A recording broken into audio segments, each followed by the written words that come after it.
এই মুহূর্তটা বিমানবন্দরের ভেতরে ইমিগ্রেশন শেষ করে একে একে নারী ফুটবলাররা এসেছে ভিআইপি লাউঞ্জে।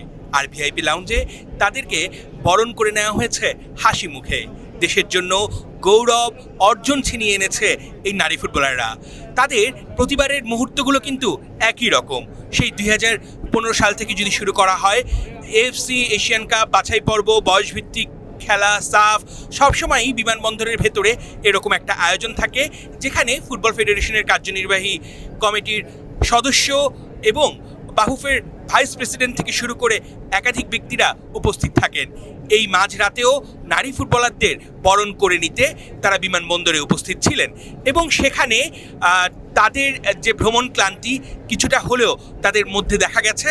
তবে সেই ভ্রমণ ক্লান্তি পার করে তারা সবাই অপেক্ষায় রয়েছে কতক্ষণে হাতির ঝিলে তাদের সেই সংবর্ধনার স্থলে তারা গিয়ে উপস্থিত হবে। সেখানে তাদেরকে মিষ্টি আর ফুল দিয়ে বরণ করে নিয়েছে ফুটবল ফেডারেশনের কার্যনির্বাহী কমিটির সদস্যরা। সবার মধ্যেই অর্জন এবং খুশি।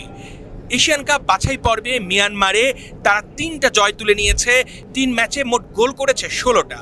র্যাঙ্কিংয়ে এগিয়ে থাকা মিয়ানমার বাহরাইনকে তো হারিয়েছেই, সেই সঙ্গে তুর্কমেনিস্তানকেও হারিয়েছে বড় ব্যবধানে।